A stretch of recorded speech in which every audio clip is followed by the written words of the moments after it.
Mais battre des ailes pour une bernache, c'est comme marcher pour toi puis moi. Ça prend pas tant d'efforts que ça. Mais Manu, une bernache, ça passe pas sa vie à battre des ailes. As-tu déjà essayé de voler, toi? J'ai pas besoin de voler. J'ai des jambes. Puis une bernache, ça a pas ça, des jambes. Cette semaine, on parle de... La migration.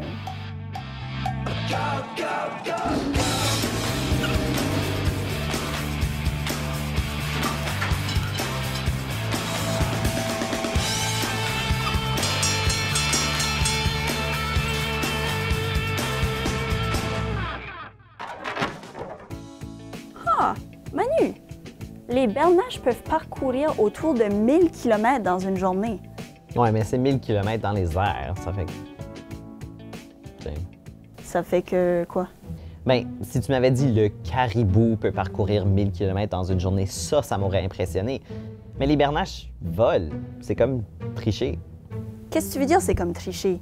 Tu penses que les bernaches travaillent moins fort parce qu'elles volent? Oui, exactement. En plus, le vent les pousse. Non, mais le vent, ça pousse dans toutes les directions. OK, par exemple, si une bernache veut se déplacer de, mettons, Edmonton à Vancouver, c'est une ligne droite. Le caribou, il faudrait qu'il grimpe des montagnes, il faudrait qu'il traverse des rivières. Puis là, ton 1000 km, il est rendu genre 1800 km. Mais 1000 km reste 1000 km. Si un caribou puis une bernache parcourent 1000 km, tout le monde a parcouru 1000 km. Mais non, si on devait tous les deux manger 1 kilo de patates pilées, toi, tu as une fourchette, puis moi, il faut que j'utilise une paille. C'est pas la même chose? Non, mais on a quand même tous les deux mangé 1 kilo de patates pilées. Si tu migrais pendant l'hiver, où irais-tu? Je pense que j'irai au Floride pour que je peux aller à Disney. J'irai à Hawaï parce que je préfère la pêche d'océan et j'adore faire la pêche. Au Japon à cause que il y a beaucoup de sushi.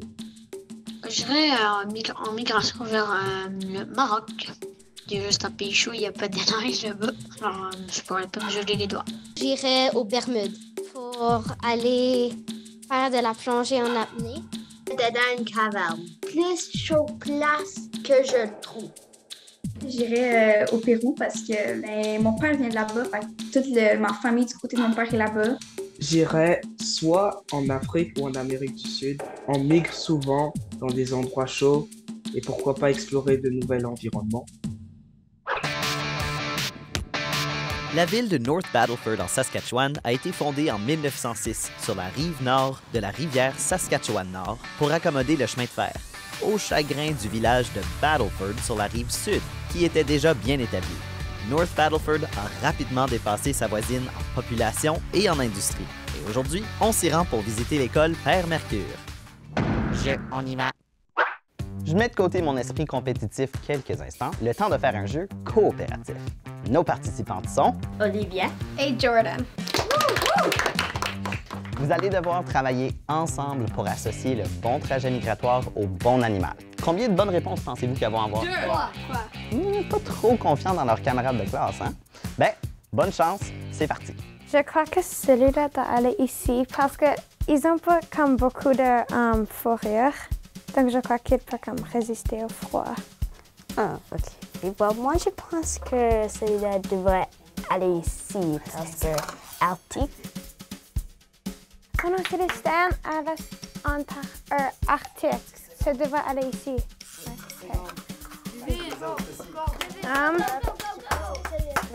Ici. Ça ici parce que Atlantique dans l'océan. Ouais, c'est pas vraiment. Et puis celui-là ici parce que c'est chaud. Et celui-là ici. OK! Olivia, Jordan, est-ce que vous êtes prêtes à savoir combien de bonnes réponses vous avez eues? Félicitations! Vous avez toutes eu des bonnes réponses! Bravo! Oh, super! Yes. Bravo! Bonjour, je m'appelle Léa et je viens de Winnipeg. Comment les animaux savent vers où ils vont? C'est l'image classique de la migration. Ce grand mouvement annuel des bernaches entre leur résidence d'été, où elles élèvent leurs bébés, et leurs aires d'hivernage. Elles font ce même trajet de 2000 km 2 fois par an. Pas mal impressionnant. Ce qui est aussi pas mal impressionnant, ce sont les méthodes qu'utilisent les animaux pour naviguer sur leur route de migration, comme par exemple le soleil. En principe, c'est simple de trouver notre chemin en se basant sur sa position. Mais si on tient compte de l'heure de la journée, de la période de l'année et de la couverture nuageuse, là, on se retrouve avec un système de navigation assez compliqué. Pourtant, plusieurs espèces d'oiseaux, comme les étourneaux, arrivent à naviguer de cette façon. D'autres animaux se servent des points de repère dans le paysage, comme les forêts, les montagnes, les masses d'eau et la côte. Les baleines dans l'océan Pacifique utilisent cette méthode. Elles gardent le continent nord-américain à leur gauche en allant vers le sud et à leur droite quand elles se dirigent vers le nord. Les dauphins, eux, naviguent grâce à la position des étoiles. Ils apprennent à reconnaître les constellations pour leur future migration. L'odeur seule ne peut pas mener un animal à trouver son chemin entre, disons, la Saskatchewan et le Mexique. Mais elle peut les aider à trouver des emplacements plus spécifiques. Elle peut par exemple aider les saumons à trouver l'endroit où ils déposent leurs œufs. La Terre a un champ magnétique qui, pour nous, est indétectable, sauf si on a une boussole. Certains animaux ont cependant la capacité de le détecter. C'est ce qu'on appelle la magnétoréception. Les tortues et les chauves-souris, par exemple, auraient des petites particules magnétiques dans leur cerveau qui leur permettent de s'orienter. Elles ont une boussole interne. Oh, j'aimerais ça avoir une boussole interne. Ça m'aiderait à sortir d'ici.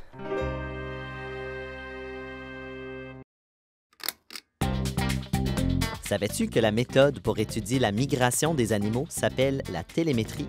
Un transmetteur attaché à l'animal envoie des signaux satellites qui permettent aux chercheurs de déterminer l'emplacement de l'animal et de le suivre dans son long voyage migratoire. Plus besoin de carte postale! Mais est-ce que la distance calculée tient compte du relief du terrain parcouru par l'animal ou est-ce que vous calculez une ligne droite? Qu'est-ce qu'il a dit? OK. Merci. Bye. Ils vont faire des recherches puis nous revenir. Ah.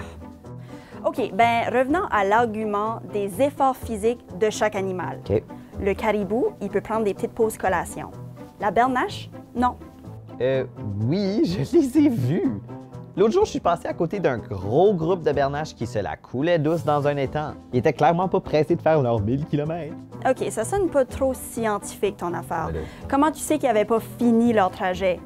Puis, c'est pas toutes les bernaches qui migrent.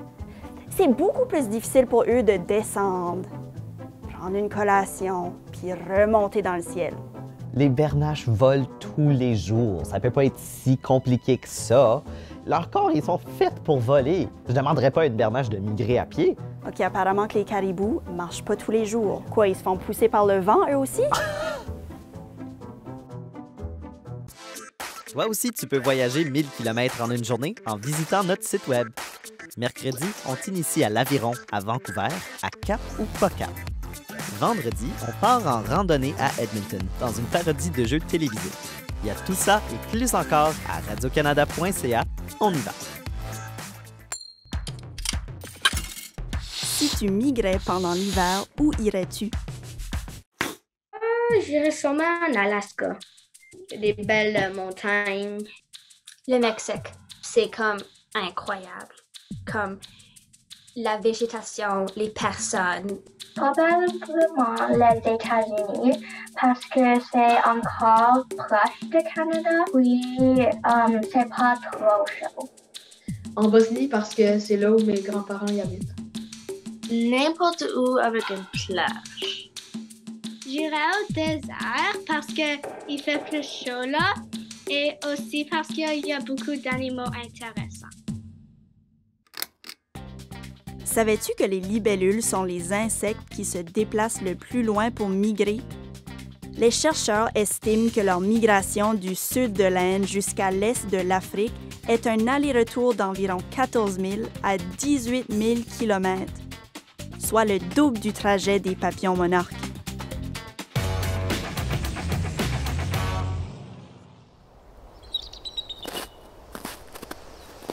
Aujourd'hui, on est à Squamish pour le comptage des pigargues à tête blanche.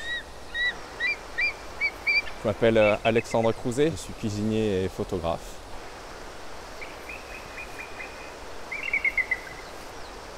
On compte les pigargues pour avoir une idée de leur évolution, pour voir si la population est stable, est-ce qu'elle augmente, est-ce qu'elle diminue. Le Eagle Watch, tout le monde peut participer. Tous les jours, il y a des personnes qui vont venir. Par exemple, ce matin, ils en ont compté 160. Ils viennent ici chaque année pour une bonne raison, ils viennent pour la nourriture. Tous les saumons remontent la rivière pour pouvoir pondre les œufs. Et donc les pigargues tout simplement suivent la nourriture.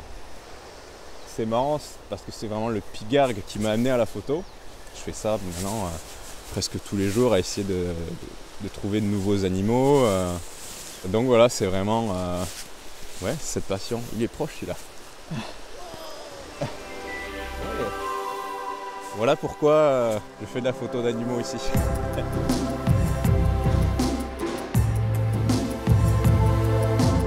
Je suis tombé vraiment amoureux de ces oiseaux.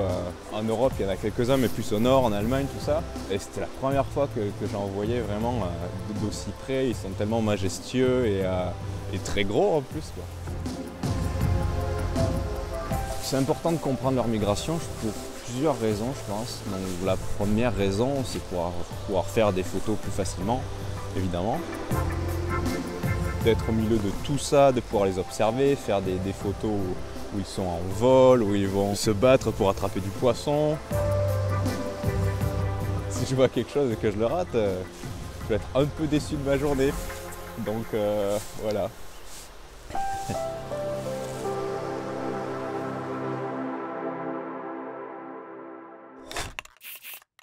Salut, c'est Zoé. Aujourd'hui, je vais aller faire une petite recherche sur un animal de mon choix qui fait la migration dans ma région de l'île du Prince-Édouard.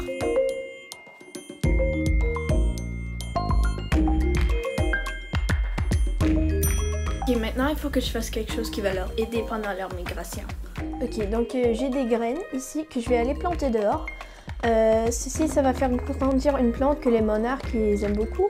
Si tu fais une recherche en ligne, tu pourras trouver des sites web qui t'en envoieraient parce que le monarque, c'est une espèce qui est en danger, quoi. Donc, je vais aller dehors, je vais aller les planter.